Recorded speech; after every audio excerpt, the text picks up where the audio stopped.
They thought they were buying a forgotten forest manor for $12,000 to spend their final years in peace. But what this elderly couple discovered sealed beneath the basement floor was worth $360 million, and powerful people had killed to keep it buried. Before we dive into the story, make sure to smash subscribe, because tomorrow we have an extra special story for you that will blow your mind. The rain hammered against the windshield of the old Honda Civic as it crawled up the winding mountain road, wipers struggling to keep pace with the downpour. Hollis gripped the steering wheel with both hands, his knuckles white, his 73-year-old eyes squinting through the blur. Beside him, Darlene clutched a crumpled printout of the property listing, her reading glasses slipping down her nose as she tried to make out the directions in the dim afternoon light. "Should be another 2 miles, she said softly, her voice carrying that slight tremor it had developed over the past year. Ever since the diagnosis. Ever since the medical bills started arriving in stacks thick enough to choke on. Hollis nodded but said nothing. His jaw was set in that way it always was when he was worried, but didn't want to show it. 47 years of marriage had taught Darlene to read that silence like a book. They had left the city 3 hours ago. Left behind the cramped one-bedroom apartment they'd sold to pay for Darlene's heart surgery. Left behind the life they'd built as a high school history teacher and a small-town librarian. Left behind their children, grown and scattered across the country, too busy with their own lives to notice their parents were drowning. Now they were driving toward a property they'd seen only in grainy photographs online. A estate sale listing that seemed too good to be true. A massive stone manor deep in the Cascade Forest, listed for $12,500. $12,500. Hollis had read that number a dozen times, certain it was a typo. Properties like that, even in disrepair, went for hundreds of thousands.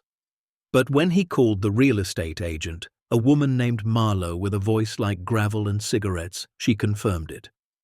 "That's the price," she'd said flatly. "No one wants it. Been sitting empty since 1976. You interested or not?" Hollis looked at their bank account. $13,217. Everything they had left in the world after the surgery, after selling the apartment, after liquidating their modest retirement fund to cover what insurance wouldn't. "We're interested," he'd said. Now, as the forest pressed in around them, dark and thick with pine and moss, Darlene reached over and placed her hand on his knee. Her fingers were cold. "We don't have to do this," she whispered. "We could turn around, find a small rental somewhere." Hollis glanced at her. Even in the grey light, even with the worry lines etched deep around her eyes, she was still the most beautiful thing he'd ever seen. Her silver hair, cut short now because the medication made it thin. Her green eyes, still sharp despite everything. Her quiet strength. "We're already here," he said gently. "Might as well look." The road narrowed. Gravel crunched under the tires. Branches scraped against the windows like skeletal fingers. And then, through a break in the trees, they saw it. Thornwood Manor. Darlene's breath caught in her throat. It rose from the forest floor like something out of a Gothic novel. 3 stories of grey stone, turrets capped with slate, arched windows that stared down like hollow eyes. Ivy crawled up the walls in thick tangles. The roof sagged in places, but the structure itself looked impossibly solid, as if it had been carved from the mountain itself. Hollis pulled to a stop in the circular driveway, now little more than weeds and broken pavement. They sat in silence for a long moment, the engine ticking as it cooled. "It's enormous," Darlene finally whispered. A black sedan was already parked near the entrance. As Hollis and Darlene stepped out of their car, a woman emerged from the driver's side. She was tall, mid-50s, with short-cropped hair and a leather jacket that had seen better decades. She didn't smile. "You must be the Andersons," she said, extending a hand. "Marlowe Price." Hollis shook it. Her grip was firm, businesslike. "Hollis, this is my wife, Darlene." Marlowe nodded curtly at Darlene, then turned toward the manor. "Let's make this quick. I've got another showing in 2 hours, and the drive back down is a bitch in this weather." She didn't wait for a response, just started walking toward the massive oak doors at the entrance. Hollis and Darlene exchanged a glance, then followed. The doors were unlocked. Marlowe pushed them open with a creak that echoed through the entry hall like a moan. Inside, the air was cold and still, thick with the smell of dust and old wood and something else, something faintly metallic. The foyer was breathtaking. A grand staircase curved upward to the second floor, its banister carved from dark mahogany. A chandelier hung from the vaulted ceiling, crystals dulled with grime but still intact. The floor was marble, cracked in places but still beautiful beneath the layers of dirt and fallen plaster. Previous owner was a man named Cyrus Thornwood, Marlowe said, her voice flat and rehearsed. Lived here alone for 20-some years, disappeared in March of 1976, nobody ever found. Property's been in legal limbo ever since. Estate finally got cleared for sale last month. Darlene stepped carefully across the marble, her eyes wide. "It's incredible. Why is it so cheap?" Marlowe lit a cigarette, ignoring the no-smoking clause she'd probably put in her own contracts. "Because it's in the middle of nowhere. No one's lived here in 47 years. Locals think it's cursed. And frankly, most people don't want to deal with the upkeep on a place this size." She exhaled smoke toward the ceiling. Also, Thornwood had a reputation. People said he wasn't right in the head, kept to himself. Some folks around here still think he was into something dark. Hollis frowned. "Dark how?" Marlowe shrugged. "Who knows? Small-town gossip. People see a rich man living alone in a big house, and they make up stories." She led them through the ground floor. The parlor still had furniture draped in white sheets. The dining room had a table long enough to seat 20. The kitchen was outdated but functional, with a massive stone fireplace that looked original to the house. Everywhere they looked, there were signs of wealth. Oil paintings on the walls, their subjects obscured by grime. Fine china visible through the glass doors of built-in cabinets. Ornate rugs, moth-eaten but clearly expensive. "Why did he leave everything?" Darlene asked, running her finger along the edge of a credenza. It came away black with dust. "No idea," Marlowe said. "Like I said, he just vanished. One day he was here, next day gone. Some people think he ran off. Others think he's buried somewhere on the property." She said it so casually, like she was discussing the weather. They climbed to the second floor. The stairs groaned under their weight but held firm. Up here, the bedrooms sprawled in every direction. Hollis counted 8 before he lost track. Each one had its own fireplace. Each one had furniture still arranged as if someone might return at any moment.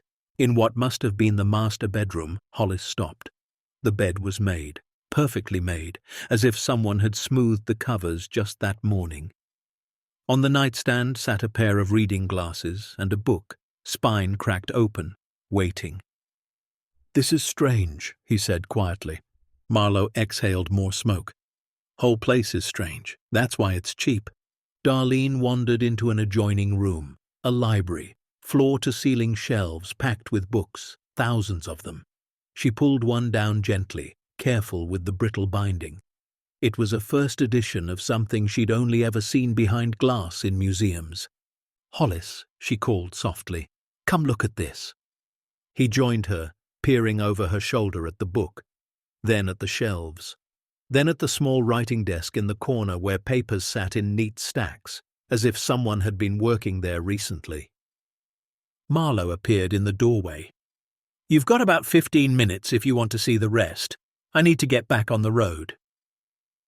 They hurried through the third floor, which was smaller, mostly servants' quarters and storage, then back down to the main level. Marlowe led them toward a door beneath the main staircase. "Basement's down here," she said. "Fair warning, it's not finished. Stone floor, exposed pipes, pretty rough." She pulled the door open. Hollis clicked on a flashlight Marlowe handed him and descended first, Darlene close behind. The basement was exactly as described. Rough stone walls, a concrete floor poured unevenly, old pipes running overhead. But it was dry.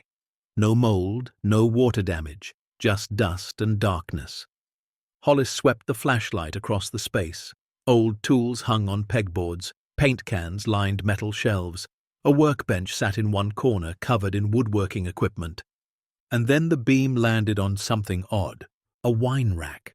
Massive, built into the far wall. But it was positioned strangely, not flush with the stone behind it. There was a gap, maybe an inch, all the way around. Hollis stepped closer. Darlene followed, her breath visible in the cold air. "That's weird," he muttered. "What?" Marlowe called from the top of the stairs. She clearly had no intention of coming down. "Nothing," Hollis called back. "Just looking." He reached out and touched the wine rack. It was solid oak, heavy, but when he pushed gently, it shifted, just slightly, like it wasn't anchored to the wall. Darlene's eyes widened.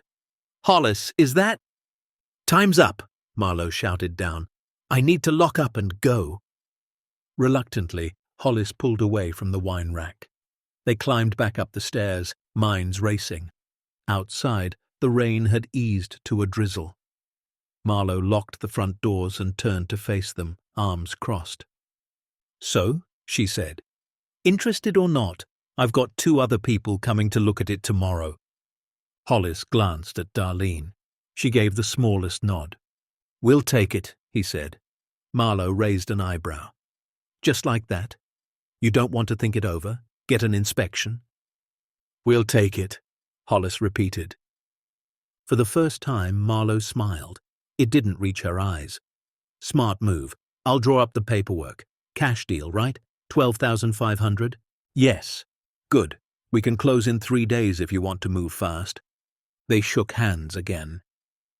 As Marlowe climbed into her sedan, she paused with the door open. "One more thing," she said. "About 4 miles down the main road, there's a woman named Jessamine, lives in a little yellow cottage. She knew Thornwood back in the day. Might be able to tell you some history about the place." "Thank you," Darlene said. Marlowe nodded, slid into her car and drove away, gravel spraying behind her tires. Hollis and Darlene stood in the rain, staring up at the manor, 3 stories of stone and secrets looming above them. "What did we just do?" Darlene whispered. Hollis took her hand. "I have no idea." 3 days later, they were back, this time with a moving truck containing everything they owned, which wasn't much. A mattress, a couch, some boxes of books and clothes. A lifetime condensed into a 16-foot trailer. The keys Marlowe had given them were old-fashioned brass, heavy in Hollis's palm. He unlocked the front door and they stepped inside. In daylight, the manor felt different, less ominous, more melancholy, like a grande dame who'd been forgotten at the ball. They spent the first day just cleaning. Darlene tackled the kitchen while Hollis worked on making one of the second-floor bedrooms livable. They found cleaning supplies in a closet, still usable despite their age. They found linens in a chest, yellowed but intact. By nightfall, they were exhausted. They ate sandwiches sitting on the floor of the parlor, too tired to set up the dining table. "It's peaceful here," Darlene said softly, looking out the window at the darkening forest. "I can see why someone would want to hide away." Hollis nodded, but his mind was still on that wine rack in the basement, on the strange gap behind it, on the way it had shifted when he pushed. The next morning, after Darlene had taken her medication and settled into the library with a cup of tea, Hollis went back down to the basement. He stood in front of the wine rack for a long time, studying it. Then, carefully, he gripped the sides and pulled. It moved, not much, but enough. Enough to reveal that it wasn't just a wine rack. It was a door. His heart pounding, Hollis pulled harder. The whole structure swung outward on hidden hinges, smooth and silent despite 47 years of disuse. Behind it was a metal door. Industrial, modern, completely out of place in the old basement, and set into the door was a keyhole. Hollis stared at it. Then he turned and ran upstairs. "Darlene," he called, I need you to see something." She set down her tea and followed him, worry creasing her brow. "What's wrong?" "I don't know. Maybe nothing. Maybe something." In the basement, she gasped when she saw the metal door. "What is that?" she whispered. "I don't know, but look." He pointed to the keyhole. "We need to find a key." They spent the next 2 hours searching. Through drawers, through closets, through every pocket of every jacket still hanging in Cyrus Thornwood's closets. It was Darlene who found it. She was in the library, looking through the books more carefully this time. One volume, a leather-bound collection of Emerson essays, felt heavier than it should. When she opened it, the pages had been carved out. Inside the hollow was a brass key. Engraved on the key's head was a simple marking, V7. Her hands shaking, she carried it down to the basement. Hollis took the key from her palm. It was warm from her grip. He looked at her, silently asking permission. She nodded. He slid the key into the lock. It fit perfectly. He turned it. Something deep within the door clicked, then clunked, then hissed like releasing pressure.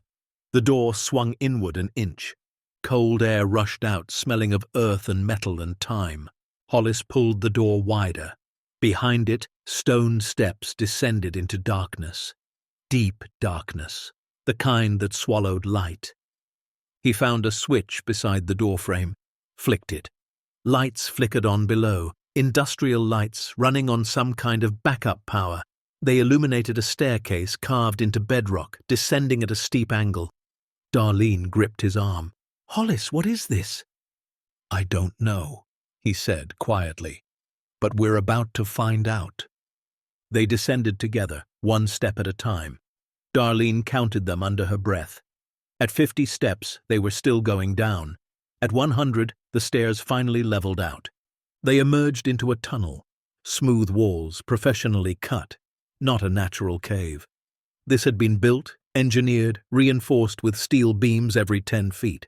Emergency lights lined the ceiling, casting everything in a pale yellow glow. The air was cool but not cold, climate-controlled somehow. They walked forward. The tunnel stretched ahead, perfectly straight, for what looked like 100 yards, and at the end, another door. This one was already open. Hollis and Darlene stepped through and stopped. They were standing in a vault, massive, the size of a warehouse.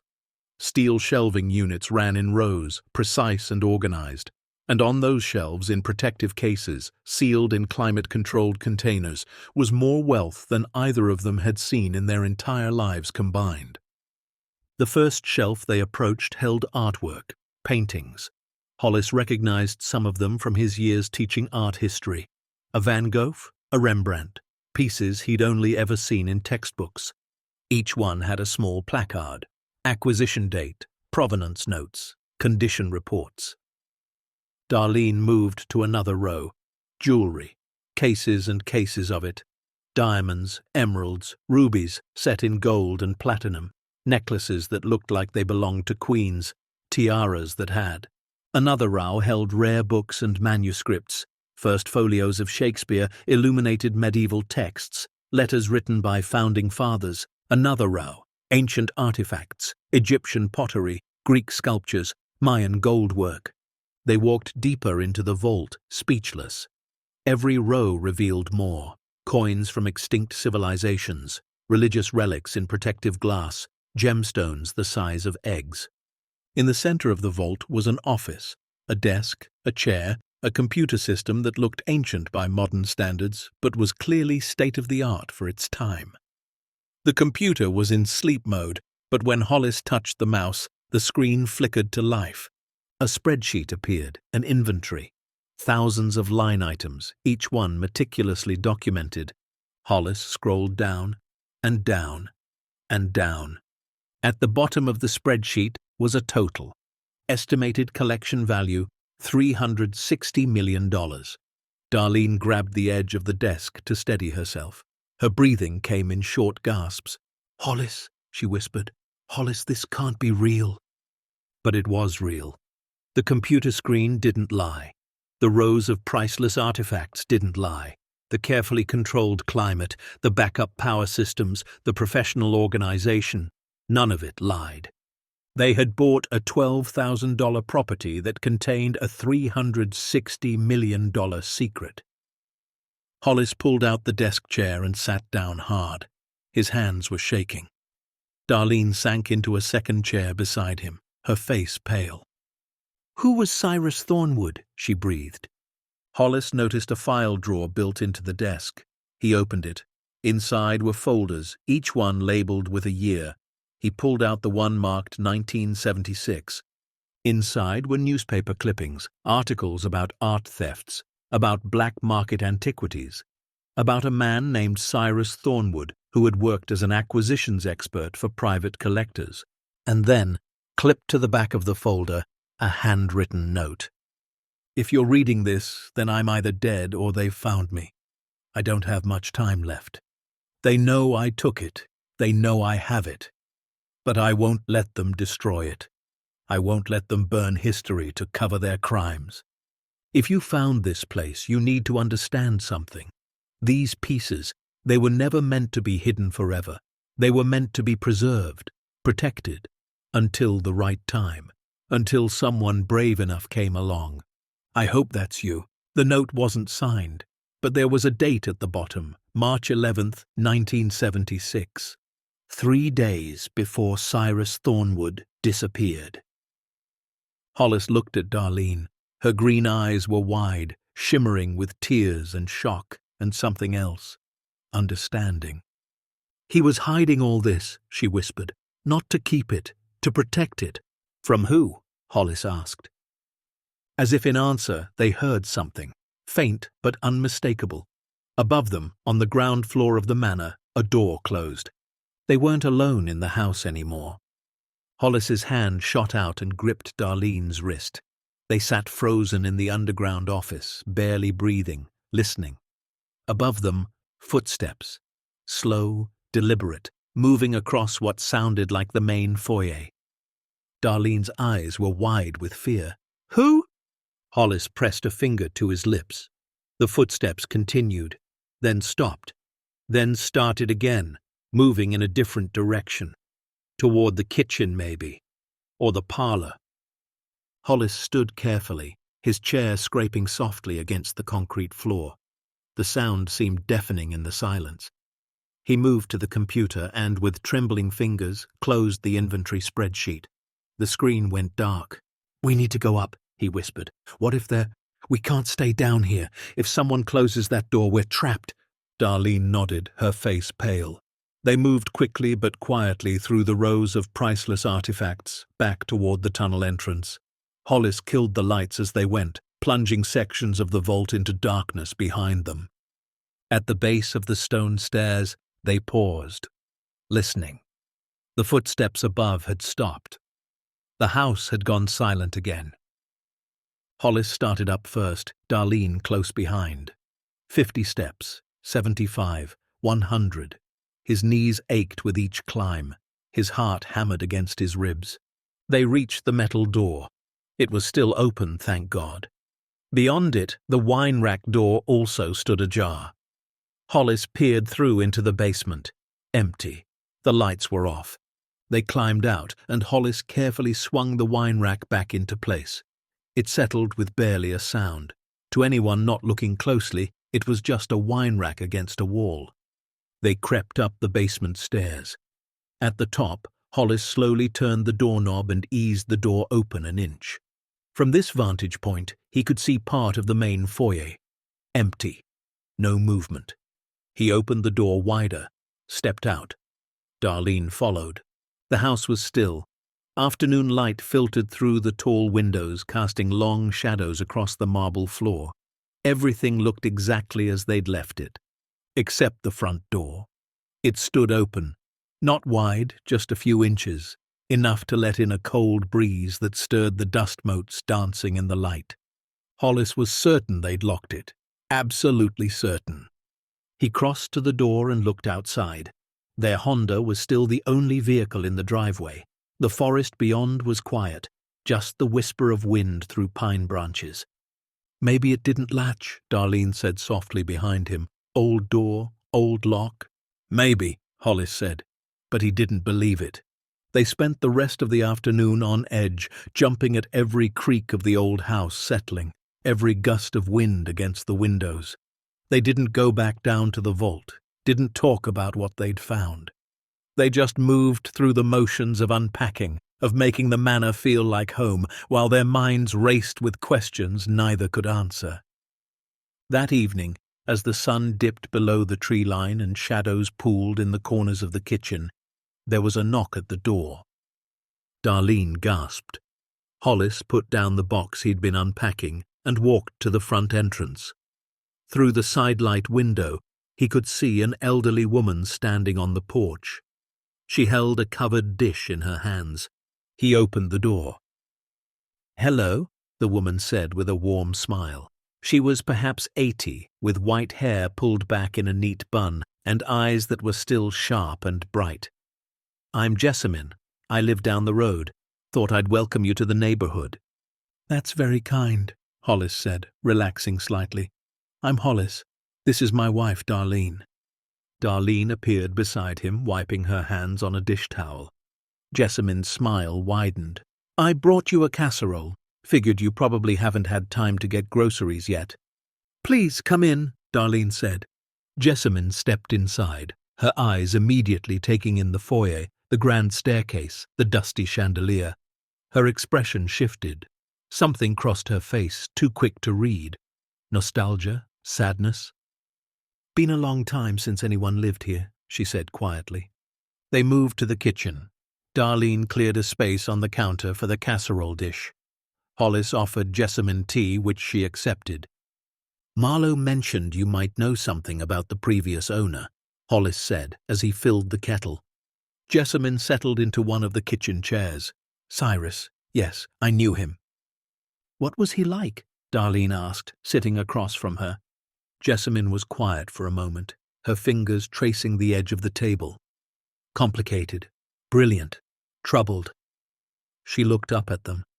"He lived here alone for 22 years, kept to himself mostly. I was one of the few people he'd talked to." "Why did he disappear?" Hollis asked. Jessamine's jaw tightened. "That's a complicated question with no simple answer." She paused. "What has Marlowe told you about Cyrus?" "Just that he vanished in 1976, that people thought he was strange." Jessamine laughed, but there was no humor in it. "Strange? Yes, that's the polite word folks used." She looked around the kitchen. "Truth is, Cyrus was afraid. In those last few months he was terrified." "Of what?" Darlene asked. "Of people who wanted what he had." Jessamine's eyes met Darlene's.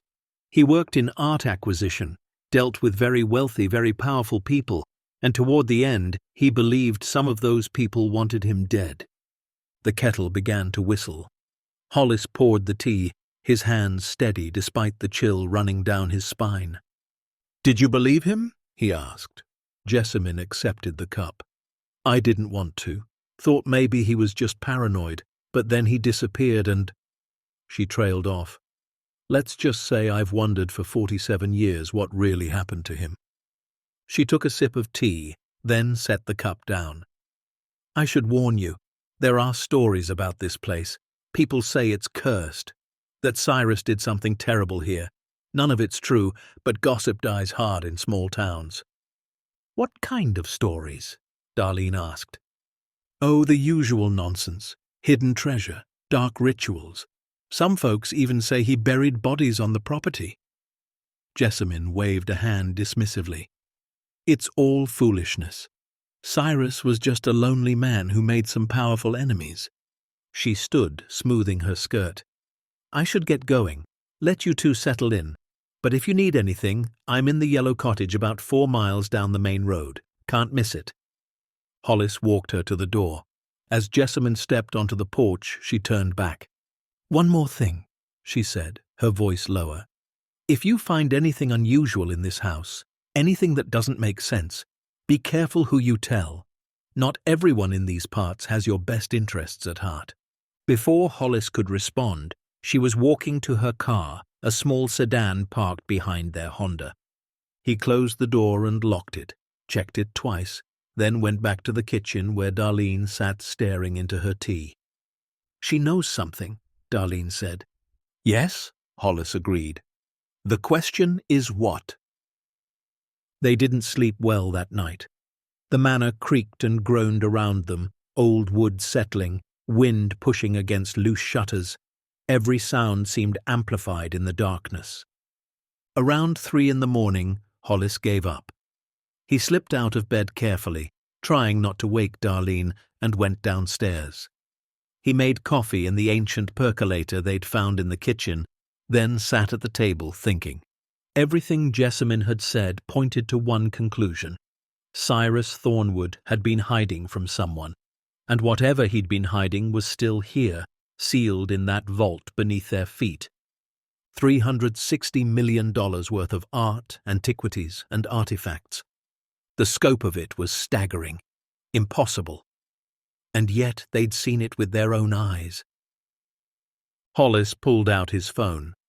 No signal this deep in the forest, but he'd noted the Wi-Fi router in Cyrus's underground office.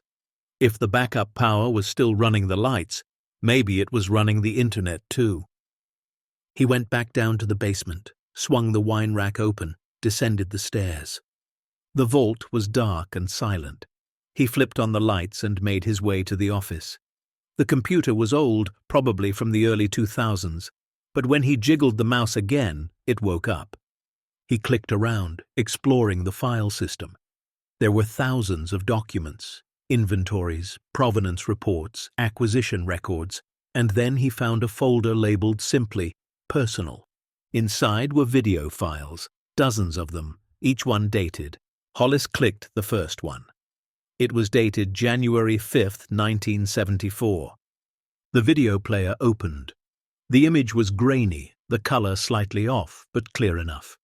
A man appeared on screen, sitting at the very desk where Hollis now sat. He was perhaps 65, with silver hair and deep-set eyes. He wore a cardigan and looked exhausted.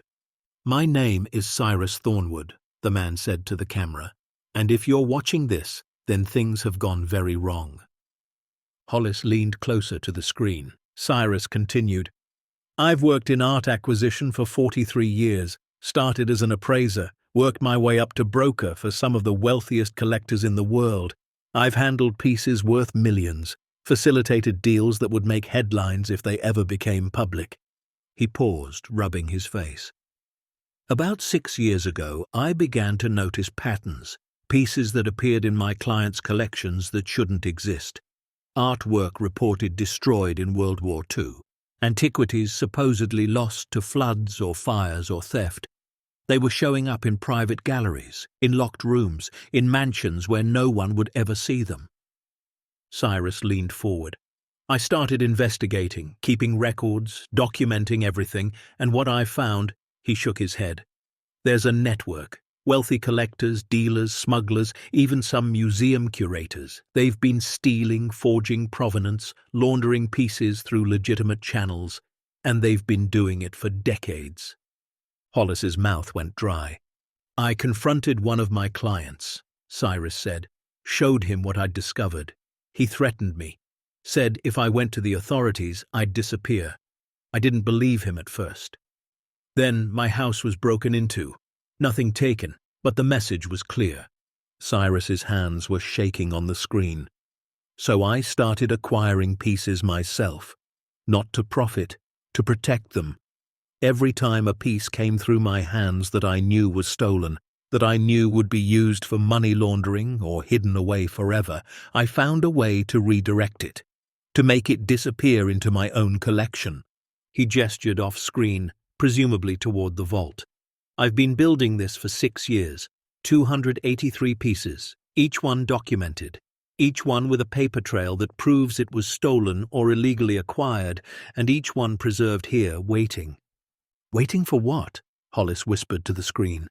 As if hearing him, Cyrus answered, "Waiting for the right time, the right person, someone who can bring this to light without being corrupted or intimidated or killed." The video ended abruptly. Hollis sat back, his mind reeling. He clicked the next video file. This one was dated March 9th, 1976. Cyrus appeared again, but he looked different. Older, thinner, more frightened.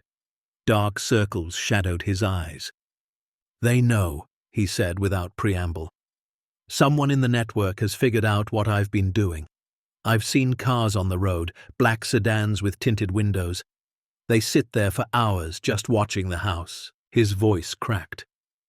"I don't have much time. I've moved everything into the vault, sealed it. The only way in is through the wine rack door in the basement, and the only key is hidden where only someone curious enough will find it." He looked directly into the camera. "If you're watching this, if you found the vault, then you have a choice to make. You can take these pieces, sell them, become wealthy beyond imagination. Many of them have no clear owner anymore. You could justify keeping them." Cyrus leaned forward. "Or you can do what I couldn't. You can expose this, bring it to light, return these pieces to where they belong. Museums, families, the public trust." His eyes were intense, desperate. "But understand this. If you choose to expose it, you'll make enemies. Powerful enemies. The same people who are coming for me will come for you. They'll threaten you. Maybe worse." He paused. "I'm not brave enough. I waited too long, got too scared. But maybe you are. Maybe you're the person who can finish what I started." The video ended. Hollis sat in the silence of the underground office, surrounded by $360 million in stolen and hidden treasure, and felt the weight of history pressing down on him. What happens next will turn this couple's retirement upside down, reveal a truth that powerful people want buried, and force them to make a choice that could cost them everything. Stay tuned to see what happens next. If you're enjoying the story, please like, share, and subscribe for more. Hollis watched 5 more videos. In each one, Cyrus became more afraid, more desperate. In the last one, dated March 11th, 1976, just 3 days before he disappeared, Cyrus was barely holding himself together. "This is probably my last entry," he said, his voice hoarse. "They've escalated.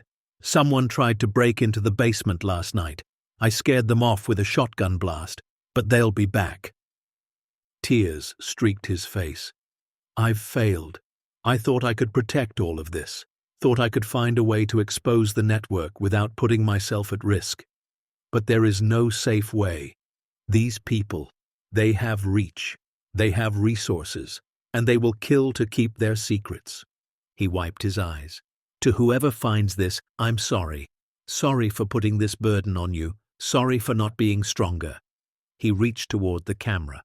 "But please, please don't let them win. Don't let them destroy these pieces to cover their crimes. They've already destroyed so much, erased so much history." His hand covered the lens. The video went black. Hollis closed the video player. His hands were shaking. He looked around the vault at the rows of priceless artifacts and understood fully what they'd stumbled into. This wasn't just treasure. It was evidence. Evidence of crimes that powerful people had committed. Crimes they'd killed to conceal. And now he and Darlene were sitting on top of it all. He climbed back upstairs as dawn was breaking. Darlene was awake, sitting at the kitchen table with her medication laid out in front of her. "Where were you?" she asked. "In the vault. I found videos. Cyrus recorded messages." Hollis sat down heavily. "Darlene, what's down there? It's not just valuable, it's dangerous." He told her everything. About the network of collectors and dealers. About the stolen art and laundered antiquities, about Cyrus's fear and desperation, about his disappearance. Darlene listened in silence, her fingers wrapped around her coffee mug. When he finished, she was quiet for a long time. "What do we do?" she finally asked. "I don't know. Cyrus said whoever found this would have to make a choice." "We could walk away," Darlene said softly. "Sell the house. Never tell anyone what's down there. Could you live with that?" She looked at him. "Could you?" Hollis thought about his 42 years as a history teacher, about all the lessons he'd taught about doing the right thing, about standing up to injustice, about how history remembers those who had courage. "No," he said, "I couldn't." Darlene smiled sadly.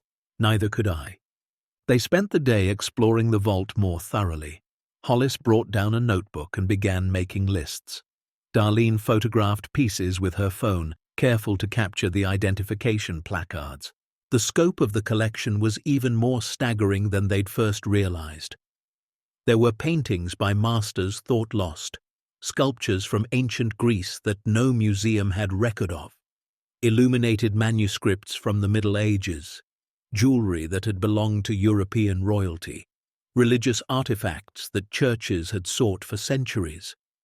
In one climate-controlled case, they found what looked like fragments of the Dead Sea Scrolls. In another, letters written by Abraham Lincoln that weren't in any archive. There were Egyptian burial masks, Mayan goldwork, Chinese jade, African tribal art of immense cultural significance. Every piece told a story. Every piece had been stolen from somewhere, from someone. "How did he get all of this?" Darlene whispered, staring at a Roman mosaic that had to be 2,000 years old.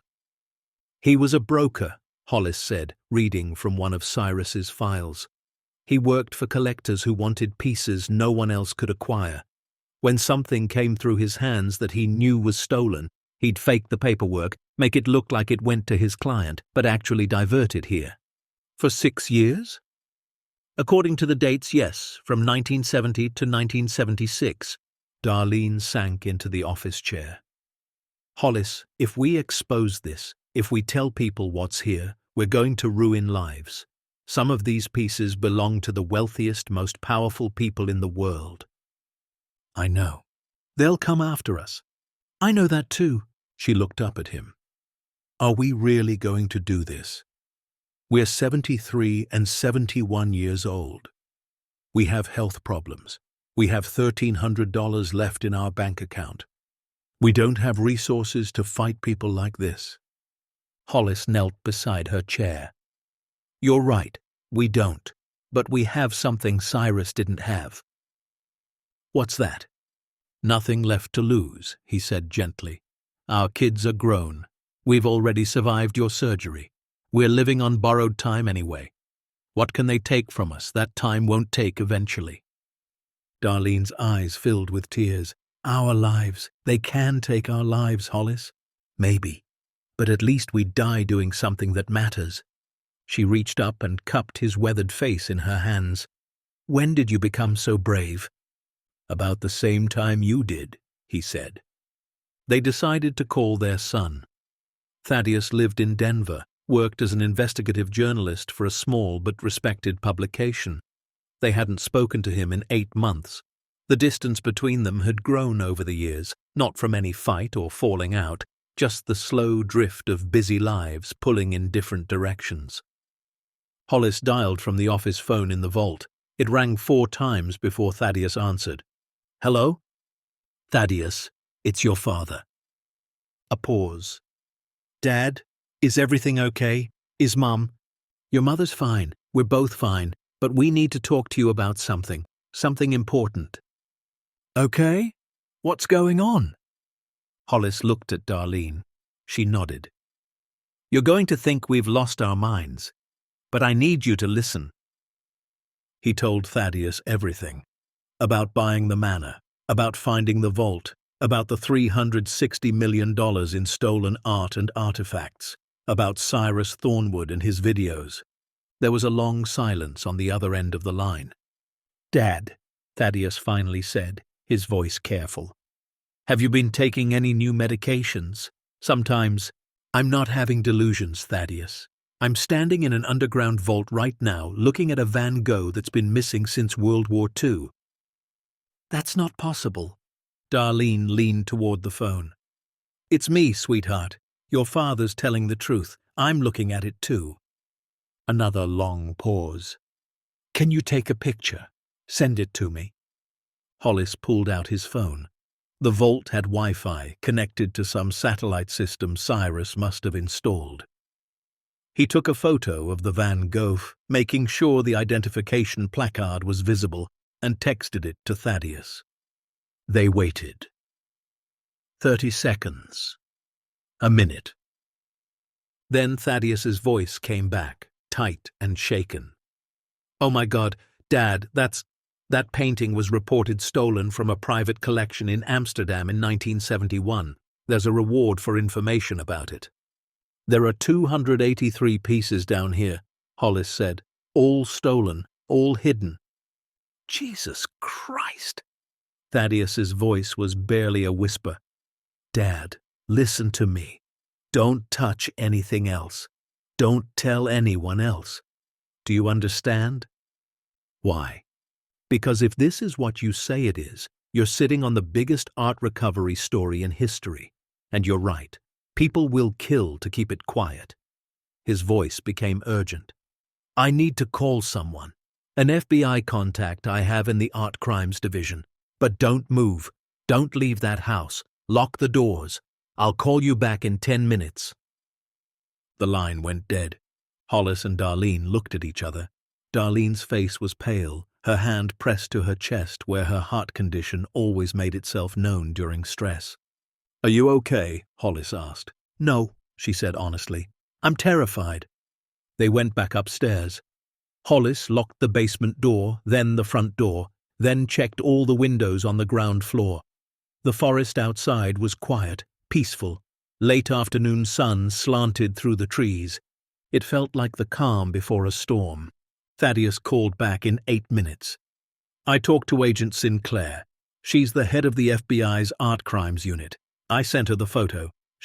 Dad, she's mobilizing a team right now. They're coming to you." "How long?" "They're flying into the regional airport, probably 6 hours, maybe less." Thaddeus's voice cracked. "Dad, she said if this is real, if you really have what you say you have, there are people who've been looking for some of these pieces for decades, and some of those people aren't good people." "We understand." "Do you?" "Because Sinclair said to tell you something. 3 other people have claimed to know where Cyrus Thornwood's collection was hidden over the years. All 3 died under suspicious circumstances before they could provide proof." Darlene's hand found Hollis's. Her fingers were ice cold. 6 hours, Hollis said. "We can manage 6 hours." "I'm flying out too," Thaddeus said. "I'll be there as soon as I can. Dad, His voice broke. "I should have called more, should have visited. I'm sorry." "Don't apologize. Just get here safe." They made coffee, checked the locks again. Darlene took her heart medication early, just to be safe. Hollis found Cyrus's shotgun in a closet upstairs. It was old but well maintained.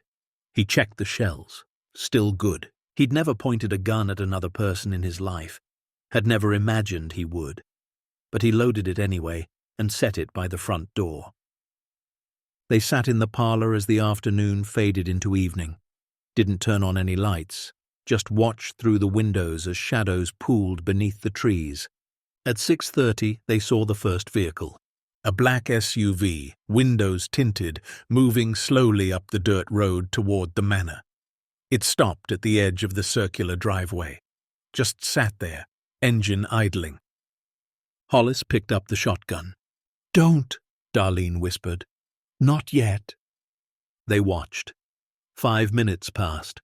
Then the SUV's door opened. A man stepped out. Tall, mid-50s, expensive suit that looked out of place in the forest. He walked to the front steps but didn't come up. Just stood there, looking at the manor. Then he pulled out a phone and made a call. 2 more SUVs appeared on the road. They parked beside the first. 6 men total stepped out, all dressed similarly, all moving with military precision. One of them, the first man who'd arrived, walked to the front door and knocked. 3 sharp raps. Hollis and Darlene didn't move. "We know you're in there," the man called. His voice was smooth, educated. "We're not here to hurt anyone. We just want to talk." Hollis waited. "My name is Corwin. I represent certain parties who have an interest in this property, specifically in items that may be located on this property." Darlene's grip on Hollis's arm tightened. "We're prepared to make you a very generous offer," Corwin continued. "More than generous. Enough to ensure a comfortable retirement for you both. All we ask is access to the basement." Hollis found his voice. "The FBI is on their way." There was a pause. Then Corwin laughed. "No, they're not. You're 3 hours from the nearest airport, on a private road, in a house with no witnesses. By the time any authorities arrive, this will all be resolved." "We're not opening the door," Hollis said. Another pause, longer this time. When Corwin spoke again, his voice had changed. The friendly veneer was gone. "Then you're making a very serious mistake," he said. "One you'll regret." The men returned to their vehicles, but they didn't leave. They just sat there, engines running, blocking the only road in or out. Hollis and Darlene were trapped. Darkness fell over Thornwood Manor like a heavy blanket. Hollis stood at the parlor window, shotgun resting against his leg, watching the 3 black SUVs idling in the driveway. Their headlights cut through the gathering night, pointed directly at the house like searchlights. Darlene sat in Cyrus's old armchair, phone clutched in her hands. She'd tried calling 911 3 times. No signal. They'd cut something, some line or tower. She and Hollis were completely isolated. "How long until the FBI gets here?" she asked, her voice barely above a whisper. Hollis checked his watch. Thaddeus said 6 hours. That was 90 minutes ago, so maybe 4.5 more. "We can't hold them off that long." "We have to." Outside, car doors opened. The men were moving. Hollis counted 6 of them, fanning out around the property, professional, coordinated. 2 headed toward the back of the house. 2 more moved to the east wing. Corwin and 1 other stayed near the front entrance. Hollis moved quickly through the ground floor, checking every window, every door. All locked. But these were old locks. Old wood. If those men wanted in badly enough, they'd get in. He returned to the parlor just as something crashed through the kitchen window. Glass shattered. Darlene screamed. Hollis ran to the kitchen, shotgun raised. A brick lay on the floor amid the broken glass. Wrapped around it was a note. He picked it up with shaking hands. "Last chance, open the basement or we open it ourselves. You have 5 minutes." Hollis looked at Darlene. Her face was chalk white, one hand pressed to her chest. He could see her struggling to breathe. "Your medication," he said. "Where is it?" "Upstairs, bathroom. Stay here. Lock yourself in the pantry." Hollis, "Now, Darlene, please." She moved into the walk-in pantry. Hollis heard the lock click. Then he ran upstairs, taking the steps 2 at a time, despite his 73-year-old knees screaming in protest. In the bathroom, he grabbed her pill bottle. His hands were shaking so badly he nearly dropped it. That's when he heard the front door crash open downstairs. They were inside. Hollis froze. Footsteps in the foyer, multiple sets, voices calling out, "Clear the first floor, find them." He had maybe 30 seconds before they reached the stairs. He looked around desperately. The bathroom window. It opened onto a small balcony that connected to the master bedroom. From there, a trellis led down to the garden. But he couldn't leave Darlene. He crept to the top of the stairs, staying in the shadows. Below, he could see Corwin directing his men. 2 had already moved toward the kitchen.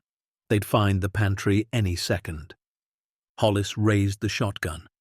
His finger found the trigger, but his hands wouldn't stop shaking. He'd never shot at a person, never imagined he would. 42 years teaching kids about history, about choosing peace over violence, about using words instead of weapons. And now this. A man appeared at the base of the stairs, young, maybe 30, with cold eyes and a gun already drawn.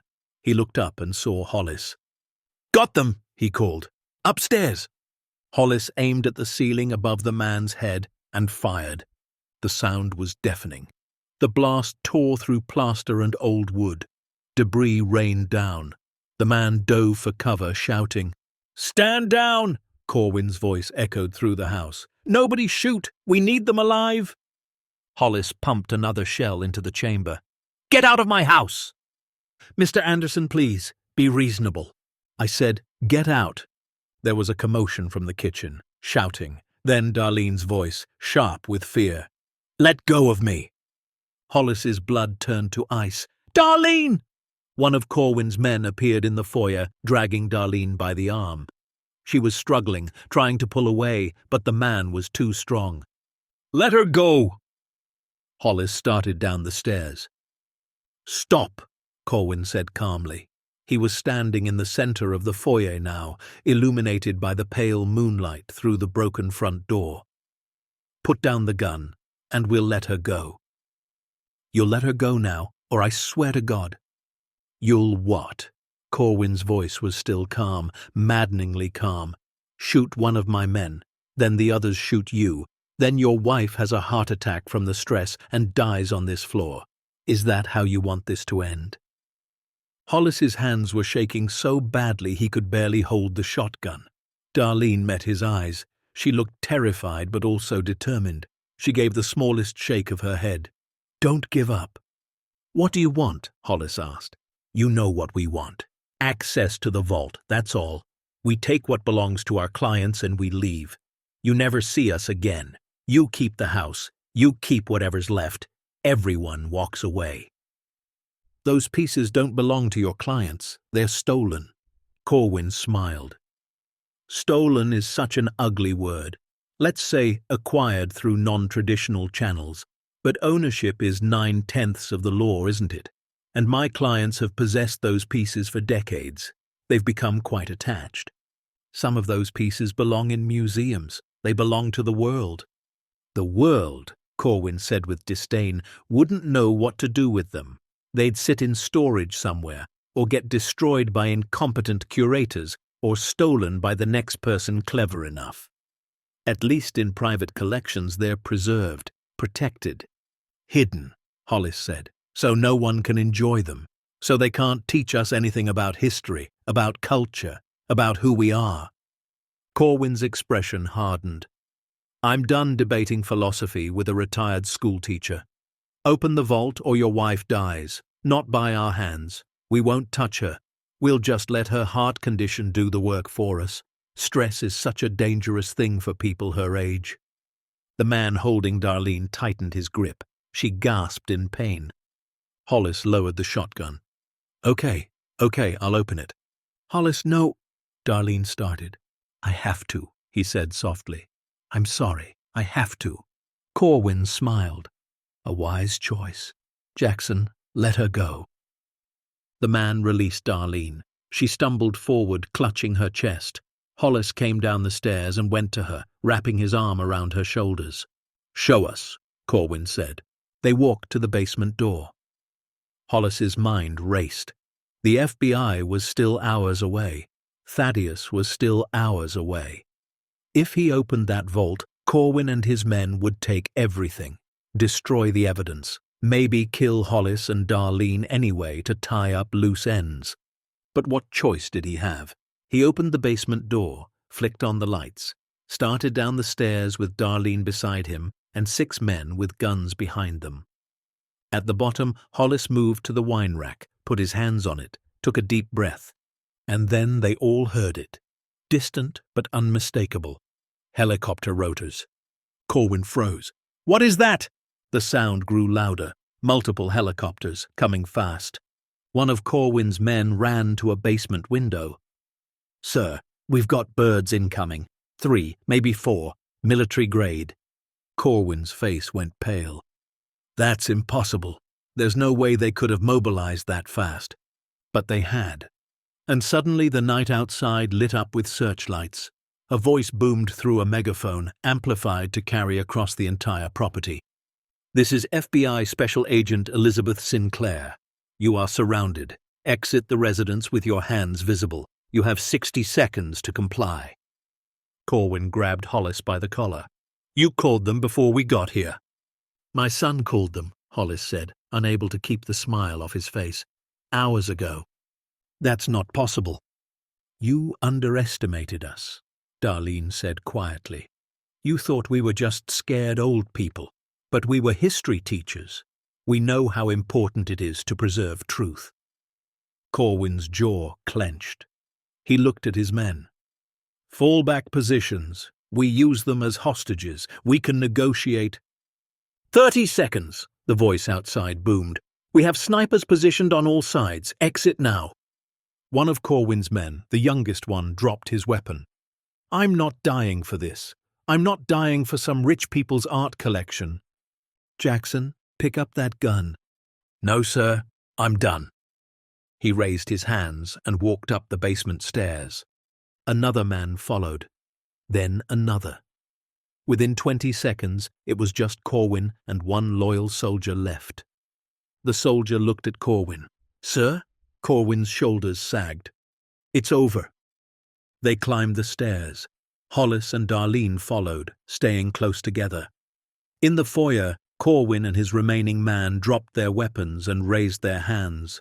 The front door was already open, bathed in white light from the helicopters hovering overhead.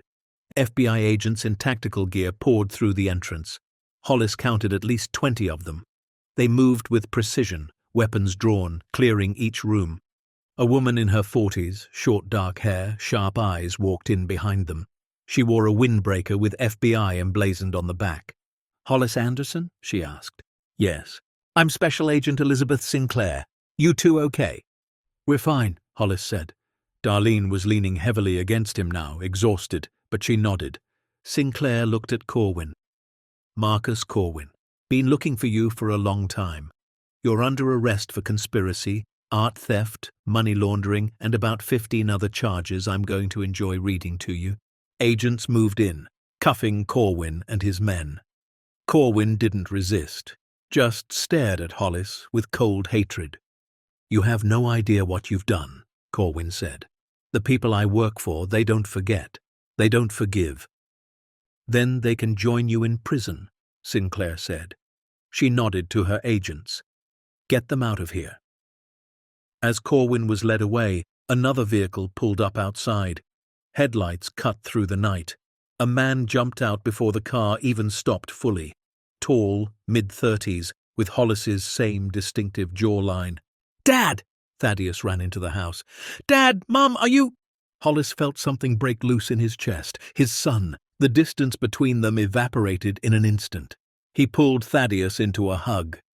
Darlene joined them, the three of them holding each other while FBI agents worked around them. I thought I wouldn't make it in time, Thaddeus said. His voice choked. When Sinclair said there were hostile parties on site, I thought, we're okay, Darlene said. We're okay now. Sinclair gave them a moment, then approached. I hate to interrupt, but I need to see what you found. My team needs to secure the scene. Hollis led her to the basement. Agent Sinclair stopped when she saw the wine rack. It's behind there? She asked. Yes, you need a key. We have it, Darlene said, producing the brass key from her pocket. Hollis swung the wine rack open. The metal door stood behind it, imposing and industrial. He unlocked it with the key. It opened with a hiss of pressurized air. Sinclair descended first, her team following. Hollis heard her gasp when she reached the bottom. When he and Darlene made it down, they found Sinclair standing in the center of the vault, slowly turning in a circle, her mouth open. My God, she whispered, it's all real. It's all here. Her agents fanned out, documenting everything with cameras and notepads. One of them, a specialist in art recovery, approached a painting with trembling hands. This is the De Vries Vermeer, he breathed. It was stolen from Rotterdam in 1972. We thought it was destroyed. Nothing was destroyed, Hollis said. Cyrus preserved everything. Sinclair moved to the office, where Hollis showed her the computer system and the video logs. She watched the first two in silence. When Cyrus's terrified face filled the screen in the final video, Hollis saw Sinclair's jaw tighten. He tried to do the right thing, she said quietly, and they killed him for it. Do you know what happened to him? Darlene asked. Officially, no. He's still a missing person. But we've had suspicions for years. Sinclair turned to them. 3 months after he disappeared, a body was found in Cascade Lake, too decomposed to identify with the technology we had then. We've kept DNA samples. If this vault is what you say it is, We can finally prove it was him, finally give him justice. Over the next few hours, the manor transformed into a command center. More FBI agents arrived, art specialists from the Smithsonian, representatives from Interpol. Media vans started gathering at the end of the dirt road, kept back by police barricades. Hollis and Darlene sat in the kitchen while chaos swirled around them. Someone had boarded up the broken window. Another agent had made coffee. Thaddeus sat with them, taking notes, already working on his story. "Mom, Dad," he said gently, "I need to ask you some questions for the article." "You're writing about this?" Darlene asked. "Are you kidding? This is the biggest art recovery story in 70 years, maybe ever." He paused. "But I want to tell it right. I want to tell your story. How you found it, what you did, why you chose to expose it instead of keeping it." Hollis and Darlene looked at each other. They'd been so focused on surviving the night, they hadn't thought about what came next. "We didn't have a choice," Hollis said finally. "Once we knew what it was, what it represented, we had to do the right thing." "You could have walked away," Thaddeus said. "Sold the house, never told anyone." "No," Darlene said firmly. "We couldn't have.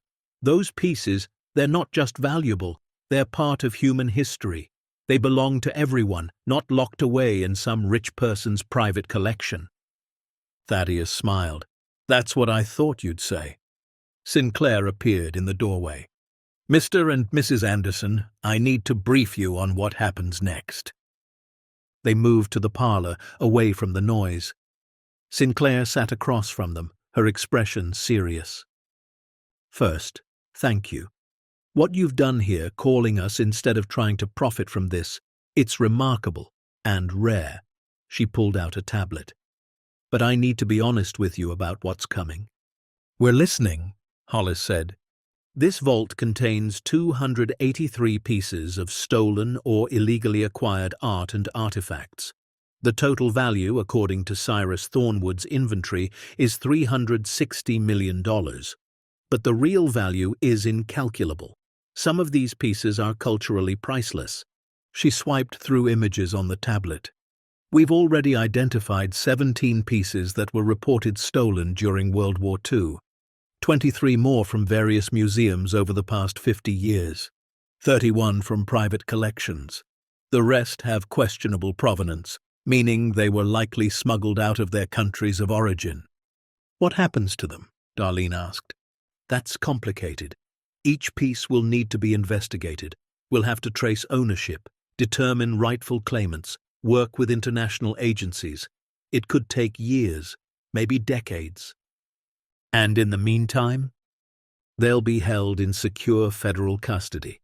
We'll catalog everything, run authentication tests, build cases against the people who stole them." Sinclair leaned forward. "And that's where it gets difficult for you." Hollis felt a chill. "How so?" "Corwin wasn't acting alone. He works for a network of collectors, dealers, and facilitators, very wealthy, very powerful people. When this goes public, and it will go public within hours, those people are going to come after you." "We figured," Darlene said quietly. "Not with guns this time, with lawyers. They'll claim you stole the collection. They'll tie you up in lawsuits for years. They'll try to prove the pieces were legally acquired, that Cyrus had no right to take them, that you have no right to expose them." "But we have Cyrus's documentation," Hollis protested. "His videos, his files, which will help enormously. But rich people don't play fair. They'll drag you through court, exhaust your resources, make your lives hell." Sinclair's expression softened. "I'm not trying to scare you. I'm trying to prepare you. What you're doing is heroic. But heroes pay a price." Thaddeus spoke up. "What if we go public first, get ahead of their narrative?" Sinclair considered this. It could help. If the public sees you as the good guys, as the couple who chose integrity over wealth, it makes it harder for them to paint you as thieves. "Then that's what we do," Hollis said. He looked at Darlene. "Unless you want to reconsider, we could still walk away." Darlene took his hand. Her fingers were stronger now, steadier. Not a chance. We've come this far. We finish it. By dawn, the story had broken. Thaddeus filed his article at 4:30 in the morning. By 5, it was trending on every major news site. Elderly couple discovers $360 million treasure trove, chooses to return it all. By 6, news trucks lined the entire length of the dirt road. Helicopters circled overhead. Reporters shouted questions any time someone entered or left the manor. Sinclair set up a press conference for 8. She wanted Hollis and Darlene to speak, to tell their story in their own words. "You don't have to," she said, "but it would help. People need to see you, need to understand why this matters." Hollis looked terrible. He hadn't slept in 36 hours. His hands still shook from the adrenaline crash, but he nodded. "We'll do it." Darlene was worse.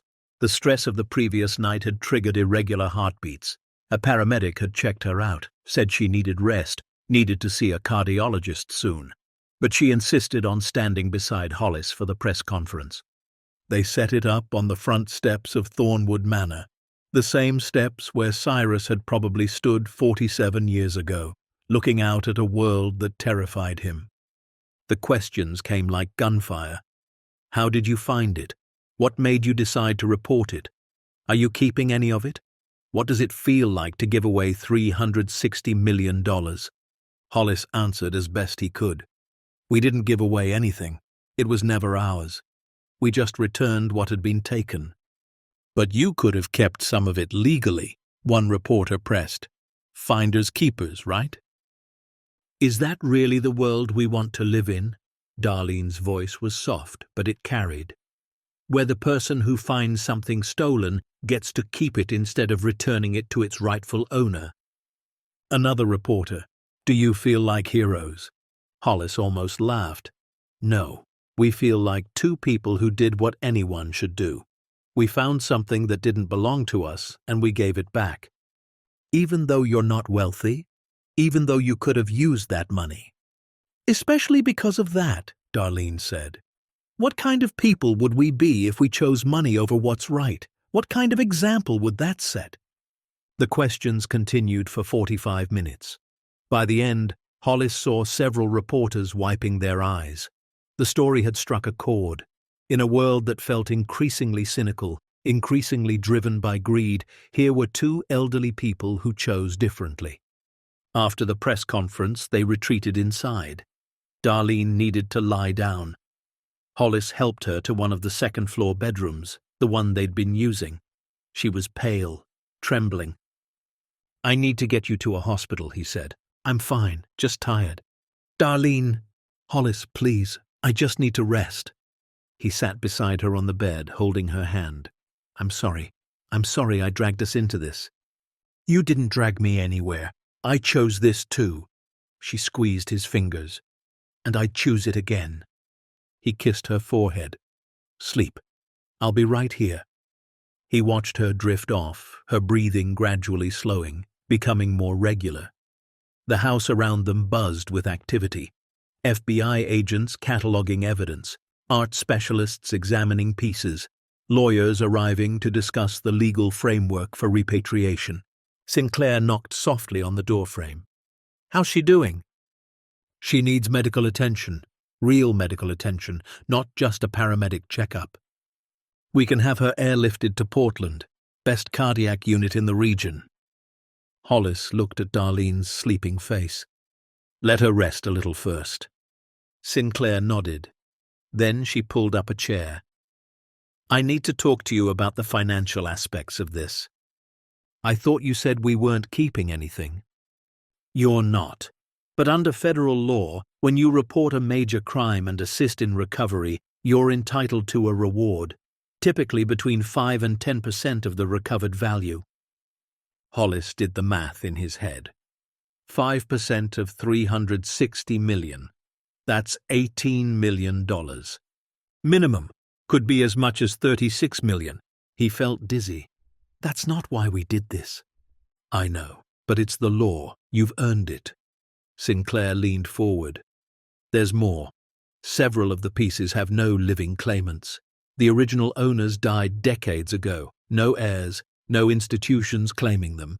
Those pieces will likely be auctioned, with proceeds going to you as the property owners where they were found. How much are we talking about? Conservatively, another 10 to 15 million. Hollis couldn't process it. They'd gone from $1,300 in their bank account to potentially 50 million. It didn't seem real. What about the house? He asked. It's yours. You bought it legally. If anything, the value just increased exponentially. This is now a historical site.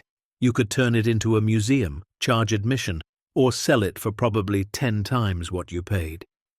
Hollis looked around the bedroom, at the tall windows overlooking the forest, at the ornate moulding and the fireplace that probably dated back 100 years, at Darlene sleeping peacefully in the afternoon light. We're not selling, he said. This is home now. That evening, as the sun set over the Cascade Mountains, Hollis sat on the front steps of the manor. Most of the FBI team had cleared out. Just a few agents remained, securing the vault overnight. Thaddeus came out and sat beside him. They'd barely had a chance to talk all day. How you holding up? Thaddeus asked. Honestly, I have no idea. Hollis rubbed his face. 24 hours ago, your mother and I were broke retirees, hoping we could afford to live in peace. Now we're potentially millionaires involved in the biggest art recovery story in history. And you're handling it better than most people would. Am I? Your mother's heart can't take much more stress. I fired a shotgun at people last night. I'm 73 years old and I've never been more terrified in my life. Thaddeus put a hand on his father's shoulder. But you stood your ground. You did the right thing even when it was dangerous. Even when it would have been easier to just give them what they wanted. I don't feel brave. I feel exhausted. That's what bravery is, Dad. Doing the right thing, even when you're terrified and exhausted. They sat in silence for a while. Then Thaddeus said, I've been a terrible son. What? I have. I barely called, barely visited. I let my career consume me. I let the distance between us just grow until we were practically strangers. His voice cracked. And then Sinclair told me you were in danger, that armed men were at your house, and I realized I might lose you before I ever really talked to you again. Hollis pulled his son into a hug. You're here now. That's what matters. They held each other as the stars began to appear overhead. Somewhere in the house, Darlene was sleeping. Somewhere in the vault below, $360 million in artifacts waited to be returned to the world. Somewhere out there, powerful people were plotting their next move. But in this moment, on these steps, Hollis felt something he hadn't felt in years. Peace. The next morning, Darlene's condition worsened. Hollis woke to find her clutching her chest, gasping for breath. Her lips had a bluish tint. "Call an ambulance!" he shouted. "Now!" Thaddeus was on the phone immediately, but they were hours from any hospital. Sinclair made another call. Within minutes, a medical helicopter was en route. Hollis held Darlene's hand while they waited. "Stay with me. Please stay with me." "Not going anywhere," she whispered, but her voice was weak, so weak. The helicopter landed in the clearing behind the house. Paramedics rushed in with a stretcher, equipment, oxygen. They worked on Darlene while Hollis stood helplessly nearby, watching the woman he'd loved for 47 years fight for every breath. "We're taking her to Portland," the lead paramedic said. "You can ride with us." Hollis climbed into the helicopter, holding Darlene's hand as they lifted off. Below, Thornwood Manor grew smaller. The vault beneath it held treasures beyond measure. But none of it mattered if he lost her. At Portland Mercy Hospital, they rushed Darlene into intensive care. Hollis waited in a room that smelled of antiseptic and fear. Thaddeus arrived 2 hours later. Then their daughter Melissa, flying in from Chicago. Then their youngest son, Garrett, driving up from San Francisco. For the first time in years, the whole family was together. And it took a crisis to make it happen. A cardiologist came out at 8 that evening, Dr. Patterson, a woman in her 50s with kind eyes. "She's stable," she said, "but she's had a significant cardiac event. The stress triggered arrhythmia and partial heart failure." Hollis felt his own heart stop. Is she going to be okay?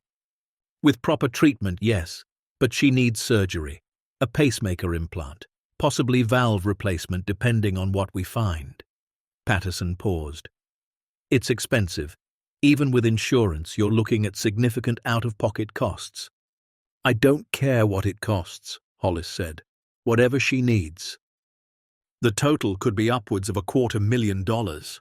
Hollis almost laughed. A week ago, that number would have destroyed them, would have meant bankruptcy, losing everything. But now, with the FBI reward pending, with the auctioned pieces, with the media rights Thaddeus was already negotiating, they could afford it. They could afford anything. "Do the surgery," he said. "Do whatever saves her life." They operated the next morning.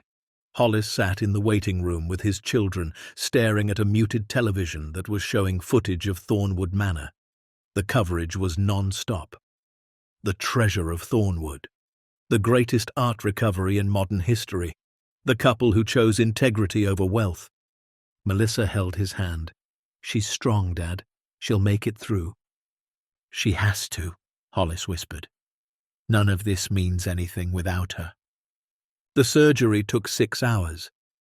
When Dr. Patterson finally emerged, Hollis couldn't read her expression. "She did great," Patterson said, and Hollis felt his knees go weak. "The pacemaker is in. We repaired 2 valves. Her heart rhythm is already stabilizing.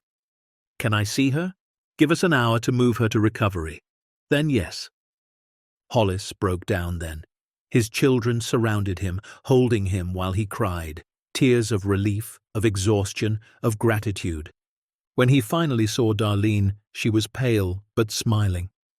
Tubes and wires connected her to machines that beeped steadily, monitoring her new mechanical heartbeat. "Hey," she said softly. "Hey yourself." Hollis took her hand carefully, afraid to disturb anything. "You scared me." "Scared myself." She squeezed his fingers. "Did we win? Did we get the vault secured? That's what you're worried about right now?" "Hollis, did we win?" He smiled through tears. "Yeah, we won. The FBI has everything. Corwin and his men are in custody. The pieces are being catalogued for return. It's over." "Good." She closed her eyes. "Then it was worth it." "You having a heart attack was not worth it." "No, but standing up for what's right was, and if my stubborn old heart couldn't handle the stress, well, at least it tried." Hollis kissed her forehead. "I love you. I love you so much. Love you too. Now let me sleep. I'm exhausted." He sat with her until she drifted off, listening to the steady beep of the heart monitor. Proof that she was alive. Proof that they'd made it through. Thaddeus appeared in the doorway. "Dad, Agent Sinclair is here. She says it's important." Hollis reluctantly left Darlene's side. In the waiting room, Sinclair stood with a laptop. "How's your wife?" she asked. "She's going to be okay." "I'm glad." Sinclair opened the laptop. "I have news. We finished the preliminary inventory of the vault, authenticated the major pieces, and we've made some arrests." "Already?" "Corwin gave us names. A lot of names. He's looking at 25 to life. He wants a deal." Sinclair pulled up a document. "We've arrested 8 collectors, 3 art dealers, 2 museum curators who were facilitating the black market, and 1 state senator who was providing political cover." Hollis sat down hard. "A senator? From Washington state? He's been protecting this network for decades, accepting bribes, suppressing investigations. Cyrus had documentation on all of it. So it's really over?" "The arrests are just beginning. This network goes deep, international. We're coordinating with law enforcement in 7 countries. Sinclair looked at him. "What you and your wife did, it's going to rewrite history. Pieces that scholars thought were lost forever are coming home. Families who thought their heritage was destroyed are getting it back. You've given the world an incredible gift." Hollis thought about Darlene lying in the hospital bed, about the 50-plus years they'd spent teaching, working, saving, about the modest life they'd built. "We didn't do it for recognition," he said. "I know. That's what makes it matter." 6 months later, Hollis stood on the front porch of Thornwood Manor, watching the sunrise paint the forest gold. The house looked different now. Crews had repaired the broken windows, reinforced the structure, restored the exterior stonework. Solar panels lined the roof, feeding power to the climate control systems that kept the remaining artifacts preserved. But the biggest change was inside. The manor was no longer just a home. It was a living museum, a testament to what happens when ordinary people choose integrity over wealth. Darlene appeared in the doorway, moving slowly but steadily. Her recovery had been long and difficult. Physical therapy 3 times a week, medication schedules that looked like spreadsheets, but her spirit remained unbroken. "You're up early," she said, wrapping a shawl around her shoulders against the morning chill. "Couldn't sleep. Too much to do today." Today was the official opening of the Thornwood Heritage Foundation. After months of legal work, fundraising, and preparation, they were finally ready to show the world what they'd built. Not all the artifacts had been returned yet. Some remained in legal limbo, ownership disputed between multiple claimants. But Sinclair had worked with them to keep 37 pieces at Thornwood, items with unclear provenance that could be used for educational purposes while ownership was determined. Those 37 pieces formed the core of their new museum. Cars began arriving around 9. First came Jessamine, who'd become a close friend over these months. She'd finally told them the full truth about her relationship with Cyrus. "I was more than his housekeeper," she'd admitted one evening over tea. "I was his confidant, his partner in all of this. I helped him acquire some of the pieces, documented their provenance, kept records." "Why didn't you tell anyone after he disappeared?" Darlene had asked. Jessamine's eyes had filled with tears. "Because I was terrified. The same people who came for him would have come for me, so I stayed quiet, watched the house for 47 years, waiting for someone brave enough to finish what we started." Now she stood beside Hollis and Darlene on the front steps, waiting to greet their guests. Melissa arrived with her family.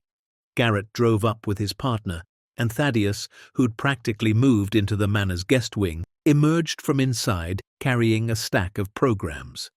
By 10, the circular driveway was packed. Journalists, art historians, museum curators, representatives from a dozen countries whose cultural heritage was being returned. And locals, people from the small communities around the forest who'd watched this story unfold with wonder. Sinclair arrived in an unmarked sedan. She'd become more than an FBI agent to them. She was a friend, a guide through the impossible maze of legal proceedings and international negotiations. "Ready for this?" she asked Hollis. "No, but we're doing it anyway." At 10:30, Hollis stepped to a podium they'd set up on the lawn. Microphones bristled, cameras pointed. He looked out at the 100-plus faces staring back. "6 months ago," he began, his voice shaking slightly, "my wife and I bought this house for $12,500. We were broke retirees looking for a quiet place to live out our remaining years." Polite laughter rippled through the crowd. "What we found instead was a responsibility, a legacy, a choice." He paused. Cyrus Thornwood spent 6 years of his life preserving cultural treasures that powerful people wanted to keep hidden. He died protecting what he believed belonged to the world, not to wealthy collectors. Hollis gestured to the manor behind him. "We could have sold what we found, could have become wealthy beyond imagination. But that would have betrayed everything Cyrus died for. It would have betrayed our own values." Darlene joined him at the podium. She looked frailer than 6 months ago, but her voice was strong. "So instead, we're giving it back, all of it, to museums, to families, to countries, to anyone with rightful claim." She smiled. "And what remains, what has no clear owner, we are preserving here, not locked away in some private vault, but open to anyone who wants to learn, to appreciate, to understand our shared human heritage. The crowd erupted in applause. They cut a ribbon across the front door. Sinclair was first inside, followed by the assembled guests. Hollis had worried the turnout would be small, that people wouldn't care about old artifacts and dusty paintings. He'd been wrong. The line to enter stretched down the driveway.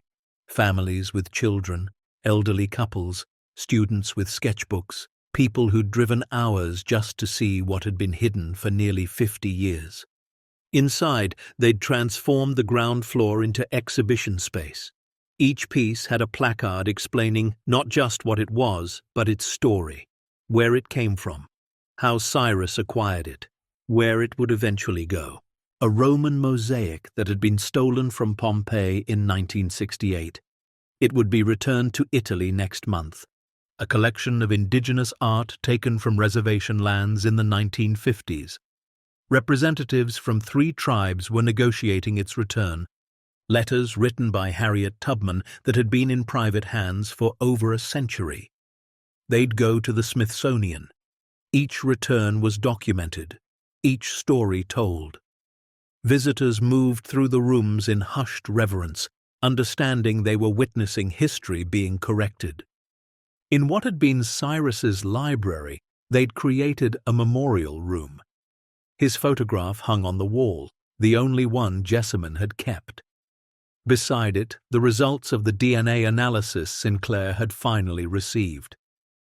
The body found in Cascade Lake in 1976 was Cyrus Thornwood. He hadn't run away. He'd been murdered, weighted down, thrown in the water. But his killers had failed. They'd silenced him, but not his work. Beneath his photo, a simple inscription. He preserved what others would destroy. He chose truth over safety. He is not forgotten.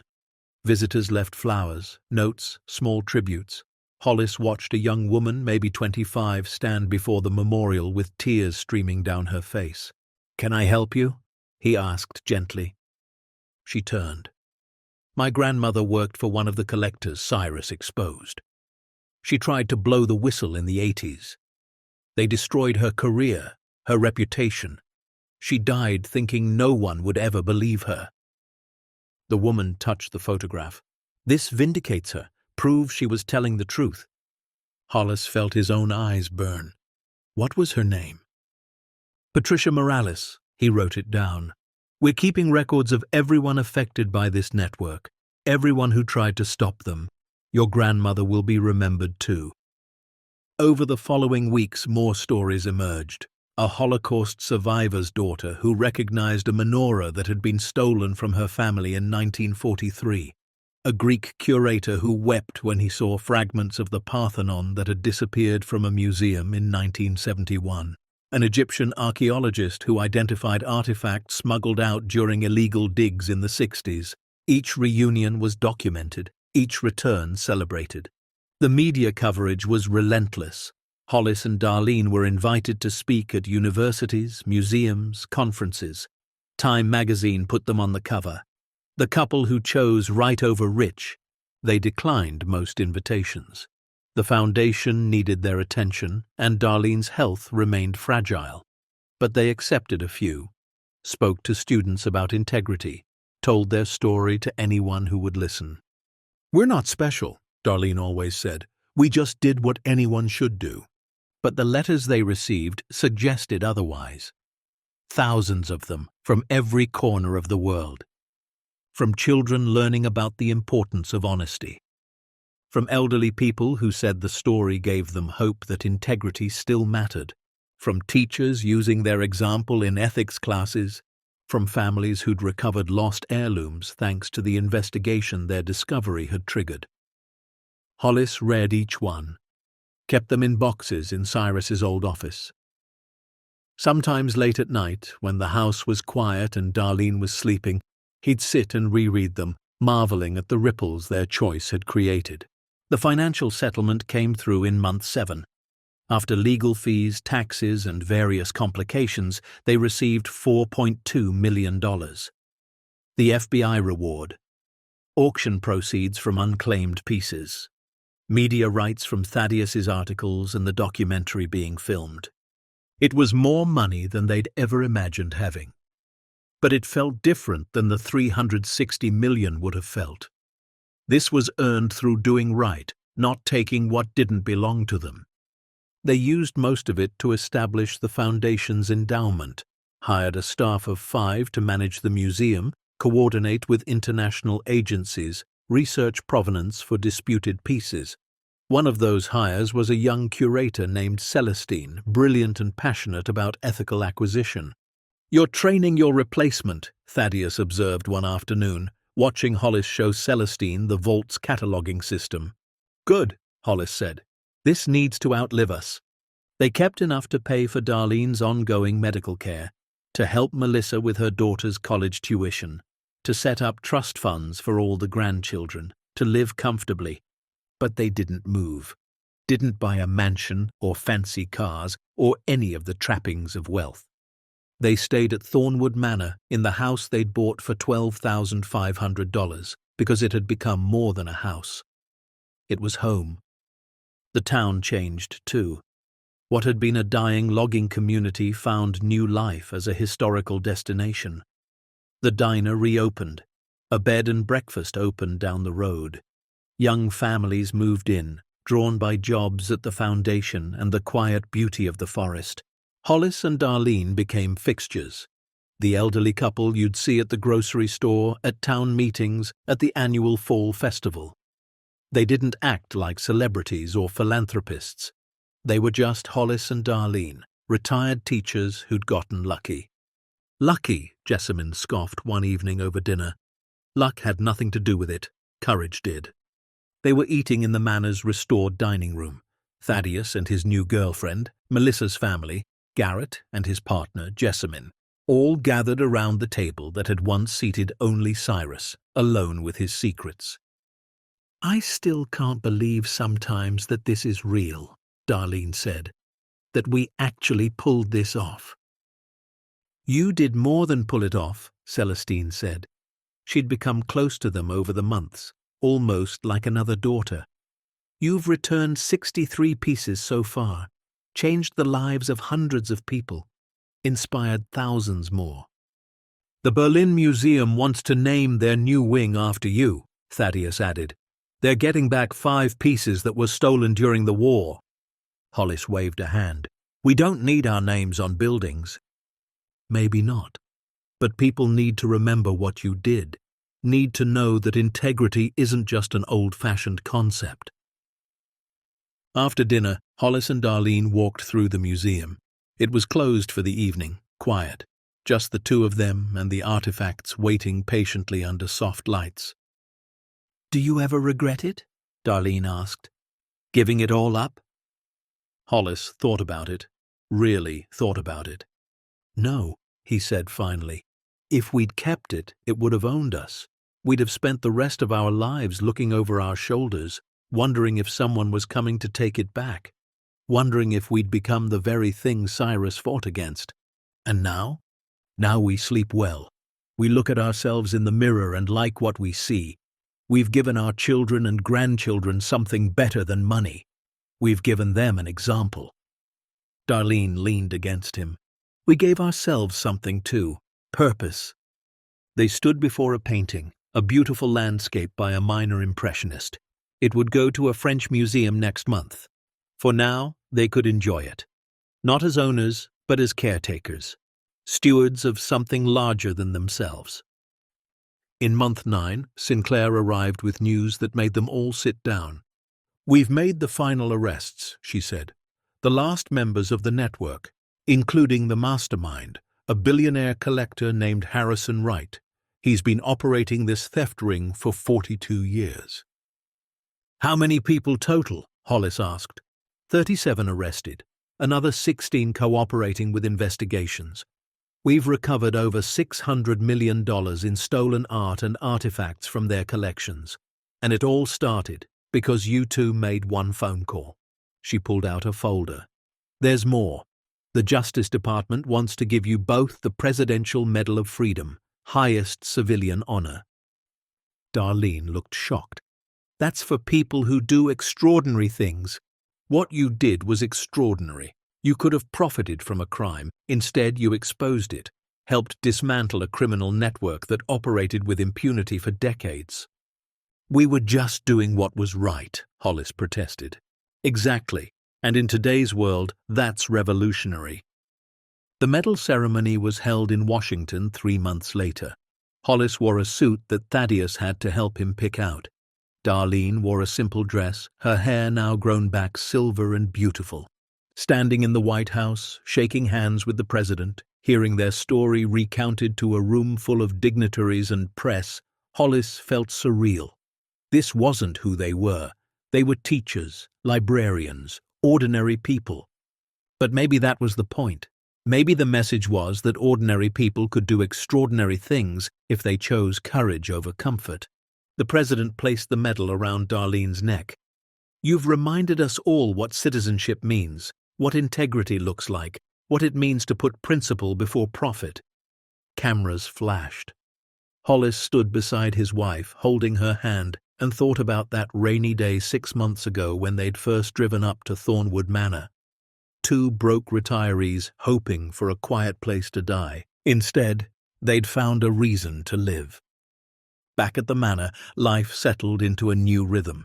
The museum operated 6 days a week, closed Sundays. Hollis led tours twice a week, sharing Cyrus's story, explaining the importance of cultural preservation. Darlene managed the foundation's outreach, coordinating with schools, developing educational programs. Celestine proved to be brilliant at her work. She identified 17 more pieces in private collections that matched items from Cyrus's documentation, worked with international agencies to begin recovery proceedings. Hollis could see the foundation would be in good hands when he and Darlene were gone. They started training volunteers too. Local retirees who wanted purpose, students interested in art history, museum studies, cultural preservation. The manor became a learning center, a place where passion for heritage was nurtured. One volunteer, a woman named Margaret, had lost her husband the previous year. "I didn't know what to do with myself," she told Darlene. "Felt like my life was over. But working here, helping preserve history, it gave me a reason to get up in the morning." Darlene understood. Before the manor, before the vault, she'd felt the same way, like her best years were behind her. Like all that remained was slow decline. Now she woke with purpose, with fire.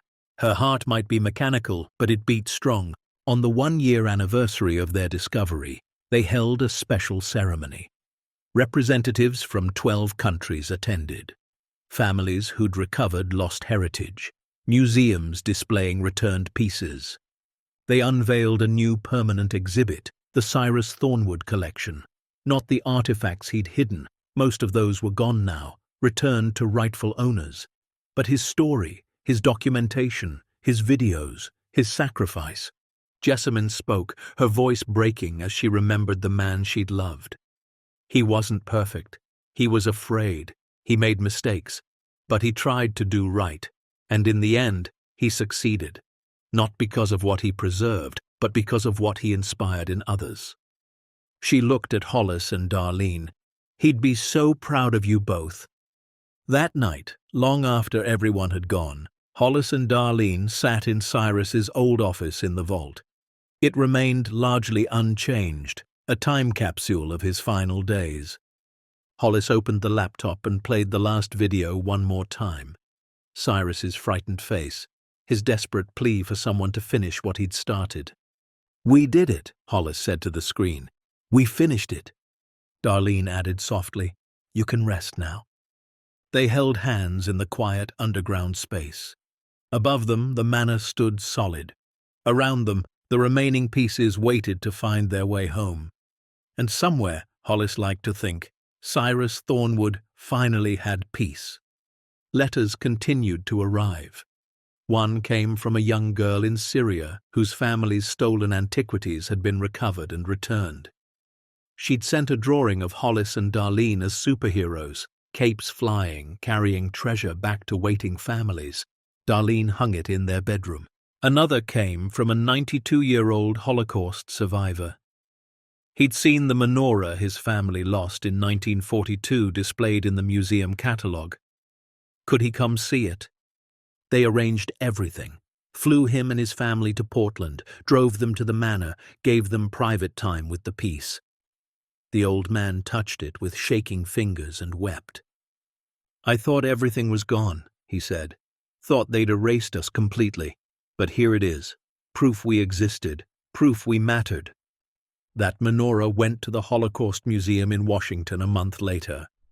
But Hollis would never forget the man's tears. Not all responses were positive. Some collectors whose pieces had been seized sent threatening letters. Some wealthy families whose reputations had been damaged by the investigation tried to discredit Hollis and Darlene. Lawsuits were filed, dismissed, filed again. Their lawyers, paid for by the Foundation's endowment, handled it all. But the stress took its toll. Darlene had another cardiac episode in month 14. Not as severe as the first, but scary. Hollis sat beside her hospital bed, holding her hand, wondering if they'd made the right choice after all. "Don't you dare," she said, reading his thoughts. "Don't you dare regret this. I almost lost you. You didn't. I'm still here, still fighting." She squeezed his hand. "And I wouldn't trade what we've done for anything. Not for health, not for safety, not for a peaceful retirement. Even if it kills you?" Especially then. Better to die standing for something than live for nothing. She recovered, came home, refused to slow down. If anything, she worked harder, as if aware her time was limited and determined to make every moment count. They celebrated their 48th wedding anniversary at the Manor. All their children and grandchildren came. Over 50 people crowded into the dining room, spilling into the parlour, laughing and talking and making the old house feel alive in a way it hadn't in 47 years. Hollis looked around at his family, at Jessamine and Celestine and Sinclair, who'd all become family too, and felt overwhelming gratitude. Not for the money or recognition or medals. For this, for connection, for love, for the knowledge that their lives had mattered. Thaddeus pulled him aside. "Dad, I've been offered a book deal. They want me to write the full story of the vault, the investigation, everything. But I won't do it without your blessing." "Why do you need my blessing?" "Because it's your story, yours and Mum's." Hollis thought about it. "Will you tell the truth? All of it? The fear, the mistakes, the times we almost gave up?" "Yes." "Then do it. People need to know this wasn't easy, wasn't heroic. We were just scared old people trying to do right. That's what makes it heroic, Dad." The book came out 8 months later, became an instant bestseller. The royalties went to the Foundation, Thaddeus insisted. "You gave me the story," he said. "It's only fair." A filmmaker optioned the rights, wanted to make a movie. Hollis and Darlene declined to be involved beyond consultation. They didn't want actors playing them, didn't want Hollywood romanticizing what had been terrifying and difficult, but they couldn't stop it. The story had taken on its own life. In year 2, the Foundation expanded.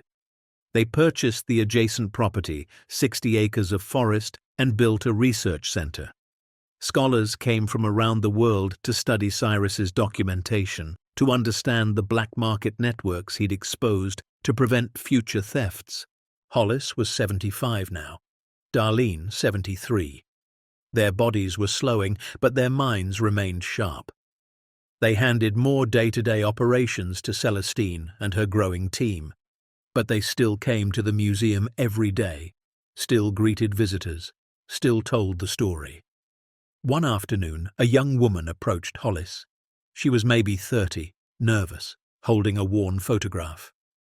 "Mr. Anderson, I'm sorry to bother you, but I think my grandfather knew Cyrus Thornwood." Hollis took the photograph.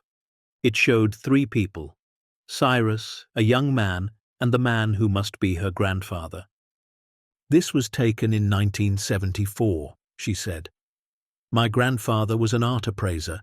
He died last year, but before he did, he told me about Cyrus, about how he tried to warn people about the theft network. No one would listen. What was his name? Robert Delacroix. Hollis led her to the memorial room. They'd expanded it over the years to include others who'd fought against the network. He added Robert's name to the wall.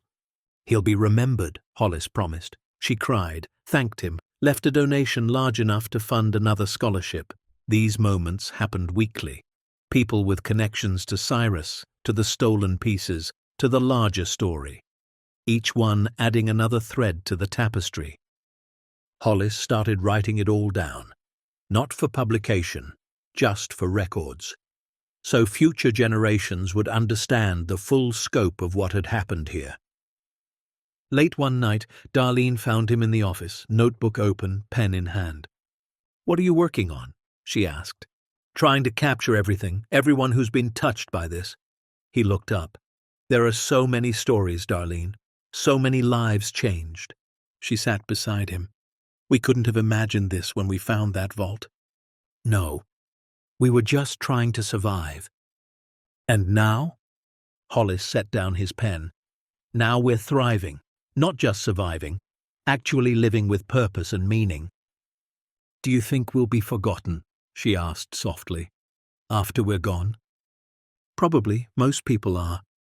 "Does that bother you?" Hollis considered. "No, because the work will continue. The pieces will keep being returned. Families will keep recovering their heritage. That matters more than whether anyone remembers our names." Darlene smiled. "When did you become so wise?" "Around the same time you became so brave." They sat together in comfortable silence, the house settling around them, the weight of history and legacy and love wrapping them like a blanket. Sometimes the greatest treasures aren't what we find, but who we become in finding them. Hollis and Darlene didn't just discover $360 million beneath a forgotten manor. They discovered purpose, courage, and the profound truth that integrity matters more than wealth. Because at the end of the day, it's not the value of what we keep that defines us. It's the courage to give back what isn't ours. And sometimes, just sometimes, two ordinary people can change the world by simply choosing to do what's right, even when it's hard, even when it's dangerous, even when no one would blame them for walking away. They didn't just restore artifacts to their rightful places. They restored faith in human goodness. The end. Up next, two more powerful stories of hope, courage, and second chances. Click to continue the journey with us. And don't forget to hit subscribe if you believe it's never too late to stand for something that matters.